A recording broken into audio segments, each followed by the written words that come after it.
Hello and welcome to Fork in the Road. I am Rusty Gaylord, your host. Happy to have you with us here today.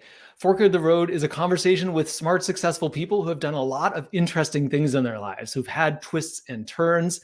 It's about how they navigated those things and how they ended up where they are today. So we're going to get some great life lessons. I'm really happy to have Shawn Flynn with us today. Shawn is an investment banker and he helps growing companies at all stages of the growth process, whether that's raising capital, mergers, acquisitions, exits, that kind of thing. And most importantly, he does it in a calm and relaxed way, getting you the results that you want. Shawn is also the host of the Silicon Valley podcast. You can check him out there. I'm super happy to have Shawn with me today. Welcome, Shawn. Rusty, thank you for having me on your show. I'm pretty excited about today. Yeah, And my thank you. apologies I right am now too. for my green aura around me. I don't know. Everything gave up at the end. It's been a year and a half that I've been having a blanket behind me, and for some reason today, it's just not happening. But I hope your listeners are okay with it. Yeah, well, I was joking earlier. It reminds me a little bit of Ghostbusters, but Yeah. we're gonna we're gonna roll with it.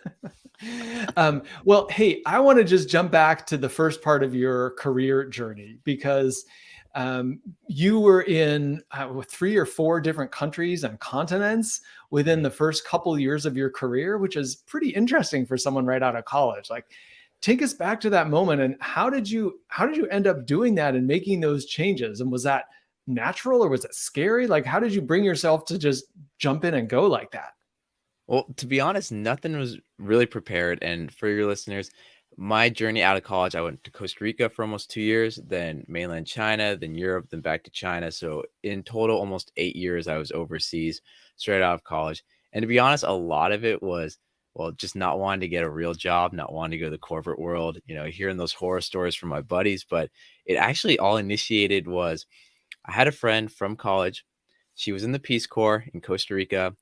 She had a girlfriend in Costa Rica, the culture there, and this was, back 2005, especially in small towns. It's not as open as it is in San Francisco and some places to have a relationship with the same sex.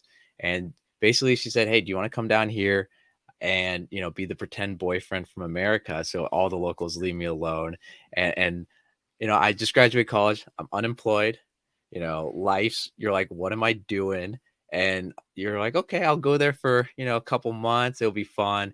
And then I stayed there almost 2 years. And then when I was there, I was like, oh my God, because I don't know, Rusty, I'm guessing you've gotten the opportunity to travel. And when you're overseas, at least to me, I learned more overseas in a month than say a year doing anything else. I mean, when I was there just for a few months, I went, oh my God, I learned more here than all of my entire time in college. And I wanted that to keep going. And so when I was there, I started researching, who's going to be the next big thing? Where's the next big thing? And all signs pointed to China. This was, 2007, around then. Olympics were in 2008. So I just said, hey, all my buddies at home are just complaining about life, being engineers working 80 hours a week or whatever they were doing. I've been having the time of my life. I've been learning a ton, learning new cultures, learning how to actually interact with people after years of just, sitting in front of a computer. Let's just keep this going. And then I went to China after that and, did a bunch of things. Well, so all right, so this is interesting. So you went to Costa Rica to basically be a fake boyfriend to somebody. Yep. And the coolest part was I was hanging out with her and her girlfriend the whole time, just as friends. And I became a legend in the town because it was this foreign guy that must have two girlfriends because he hangs out with them late at night in their apartment.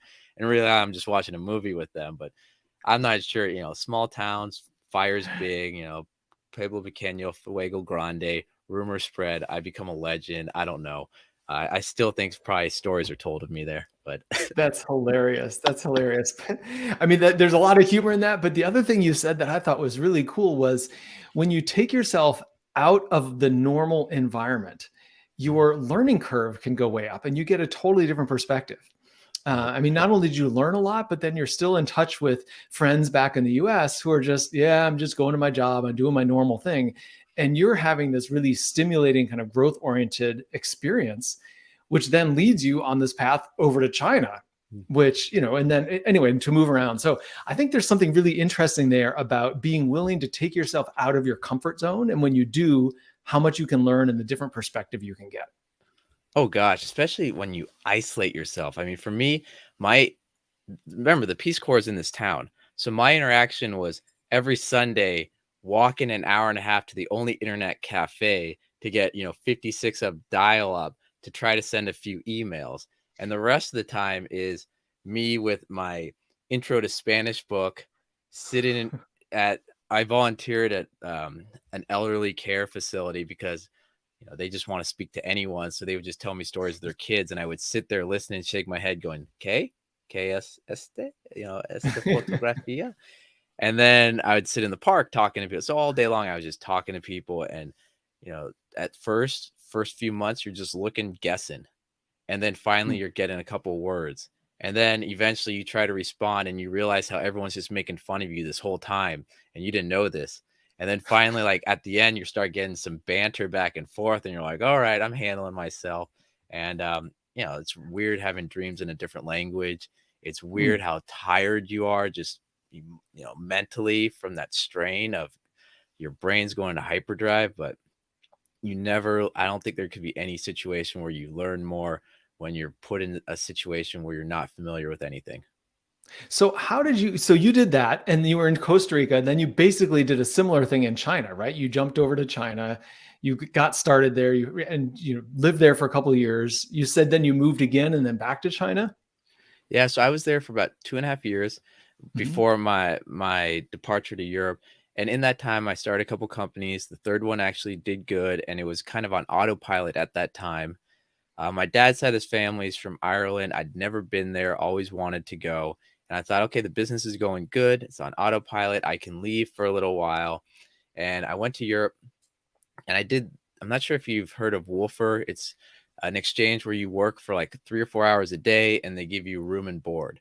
And Hmm. there's, a couple websites with this. So I was, in Portugal, and I remodeled a woman's attic. I was in Ireland. I worked on an organic farm. I worked at a hostel in Ireland too. I mean, I was just job hopping for a while. And I did that for about 6 months. And I got to see most of, Western Europe.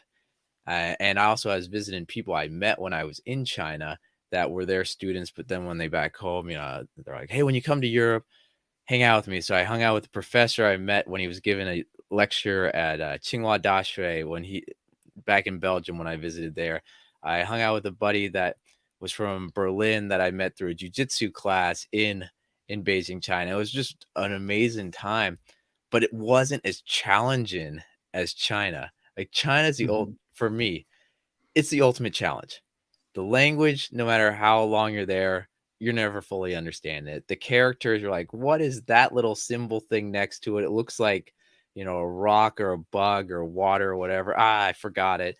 The culture, the holidays, everything, the list goes on and on. You're always challenging yourself. And Europe for me was, okay, this is cool experience. I'm learning, but it's not at anywhere the same level. And so I went back to China. I was there and plus my girlfriend at the time was there, who's now my wife. And I'm very lucky. She's in the room. She's very patient. She's the most understanding person in the world. I can't believe, I'm beyond lucky. And, and, We'll had to go tag her. back. Don't worry, Shawn. Exactly. Exactly. No edits here. No, but, so I went back to China, stayed there for about another 2 years. So I was in China for about 4.5 years total, closer to 5.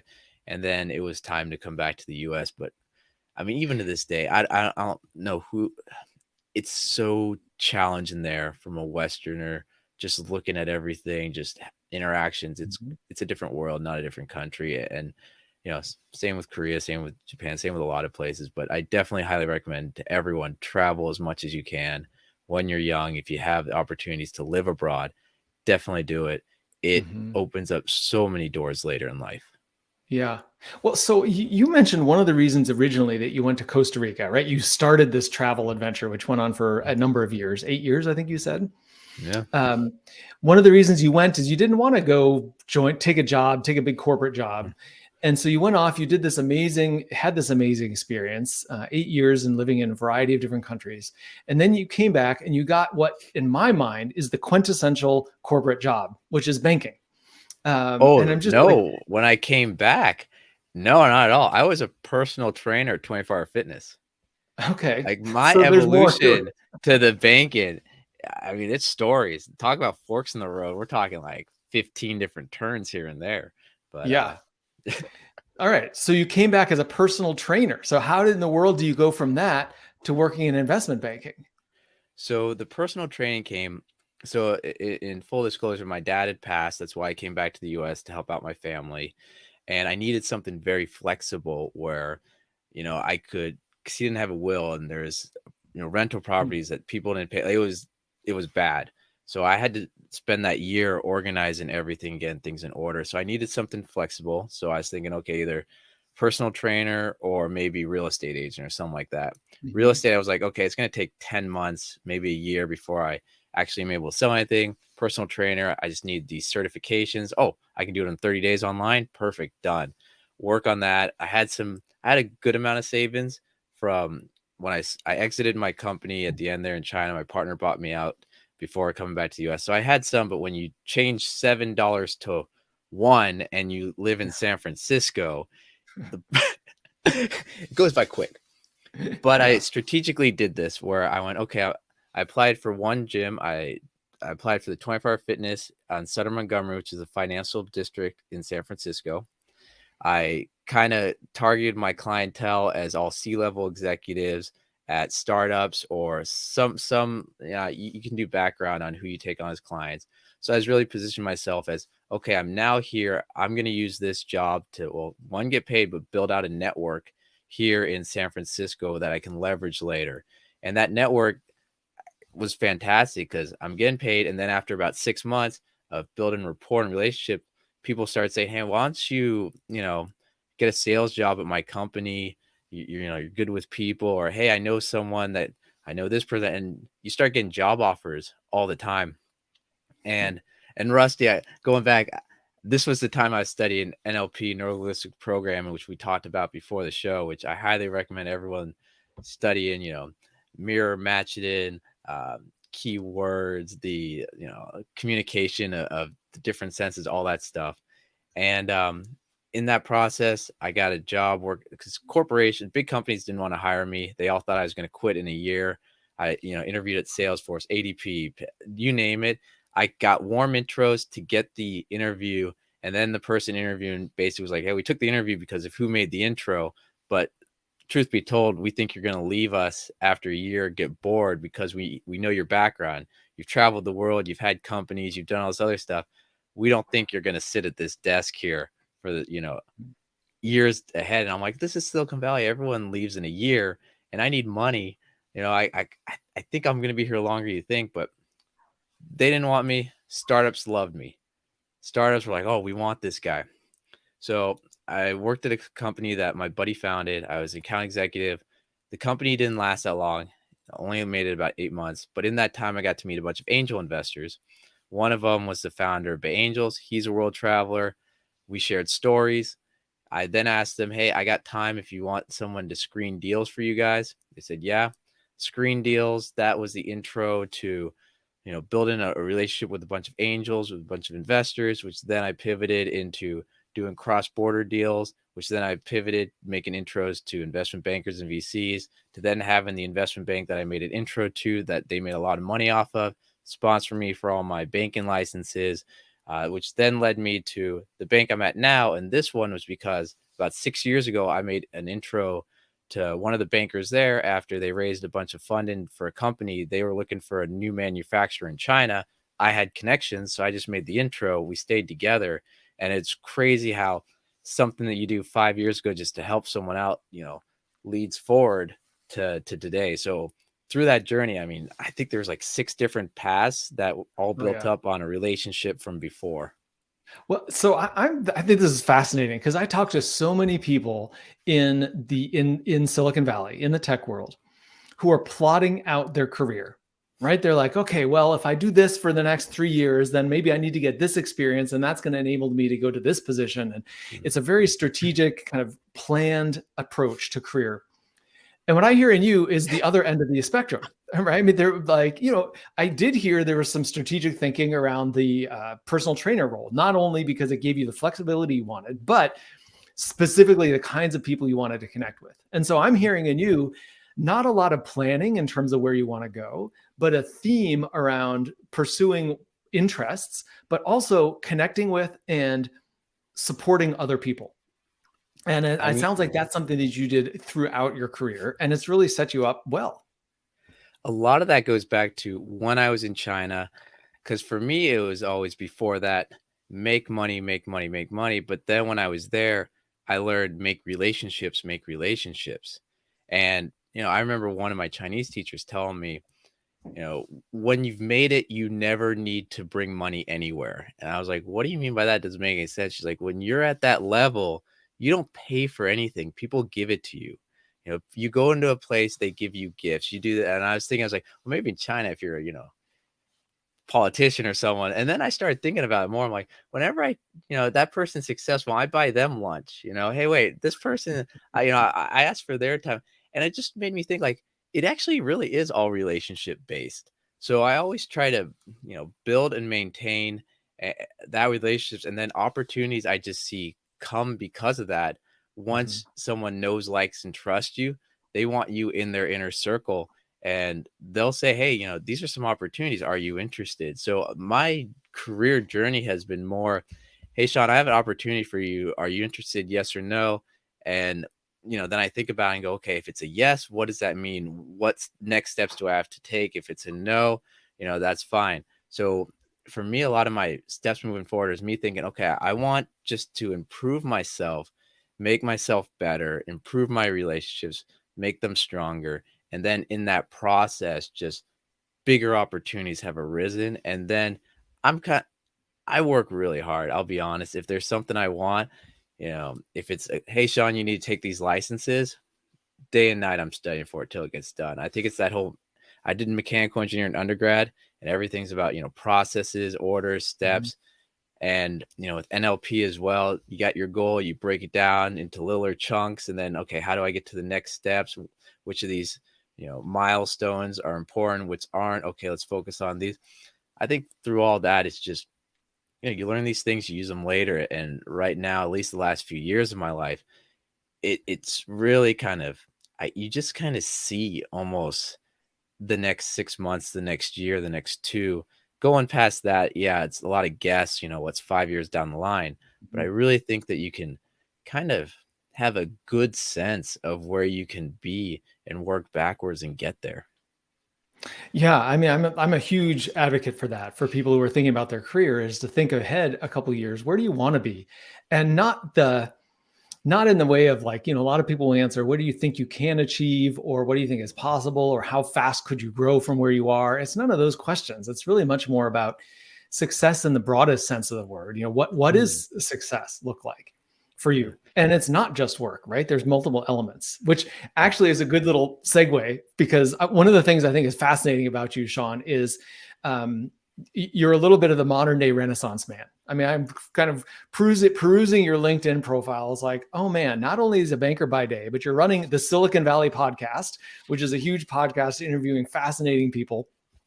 Plus, you're a mentor, you're an advisor, you're an investor, you're into fitness, you do Brazilian jiu-jitsu, you're into salsa dancing, you're married. You kind of like, how does one man do all of this stuff? mm. So I'm curious for you, like, there's a bit of the um, I think one of the things that's uh, a myth about Silicon Valley, or is where people can get off course, is this belief that's like, yes, hard work is important, but there's a little bit of this belief of like, you got to put it all in, you got to sacrifice, you got to Mm. push past your limits, you got to, grit, persistence, you got to grind it out in order to have success. And I'm curious for you, as someone who's traveled the world and had all these different experiences and has all these interests, do you buy into that, or do you take a different approach?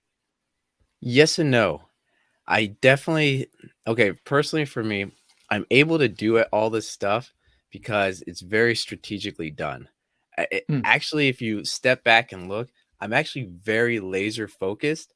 But if you're just looking from, the overview of everything, you're thinking, God, this guy does everything. But if you focus it down, it's, oh my God, he's in one straight path. He knows where he's going. And what I mean by that is, if you look at my LinkedIn, okay, yes, you got the investment banking, and he's got the Silicon Valley podcast. Is that really two different things, or is that biz dev lead gen for the other? Because if you look at the guests I'm interviewing, entrepreneurs, investors, leaders in tech, it's the people I work with for the investment bank. So one spills over Mhm. to the other, back and forth. Okay, now if you look at, I mean, everything, it is the same ecosystem. And if you were to break it down by hours, it's okay, this guy never rests, but at the same time, it's I am loving everything I'm doing. If like for example, right now, every Saturday morning I go indoor rock climbing. Well, the people I go indoor rock climbing with are people I had calls with during the week, and I was like, this guy's a cool guy. So Rusty, if you're ever Belmont, Planet Grant at 8 a.m. to 10 a.m., there's about 6 of us that go, and then plus or minus 1 or 2 every Saturday morning. Uh, Live podcast recordings. I invite everyone. Like, I just have conversations, invite them, Yeah. and it is building relationships, building communities. Some may call it work if you're not having fun, but I'm having a ton of fun doing it. So, I mean, I don't know. I kind of want to say it is Yeah. that grit push forward, but if you really like it, you'll do it. But I would say, I mean, and Rusty, I'm sure you've seen people here. There's a lot of people that have those nervous breakdowns. The mental wellness of Mhm. founders is serious. The that wheel that Tony Robbins has, or all those people that break it down into different categories: family, Mhm. friends, work, Yep. spiritual. I think that's so important. And here in Silicon Valley, it's so fast paced. You do miss that. You lose that a lot of times. But I mean, Rusty, what's your take on the whole wheel and the balance and, keeping, open? Because I'll find maybe I do some Yeah. spiritual that falls into something else, that falls into something else, and Mhm. my master goal, I'm still moving forward, but it's Yeah. more balanced. I'm happier. I'm relaxed, and those areas grow. Rusty, I want to hear your thoughts. Well, I totally agree with what you're saying. I think the wheel is essential. I think where people in Silicon Valley go wrong is they think grit is letting work take up the whole wheel, Mm, and everything else gets pushed aside. And grit is to keep doing that even when you're exhausted. And I don't buy into that yeah. for a couple of reasons. One is because it does lead to nervous breakdowns and all sorts of issues. But second is no one's at their best in that situation. People aren't creative when they're exhausted.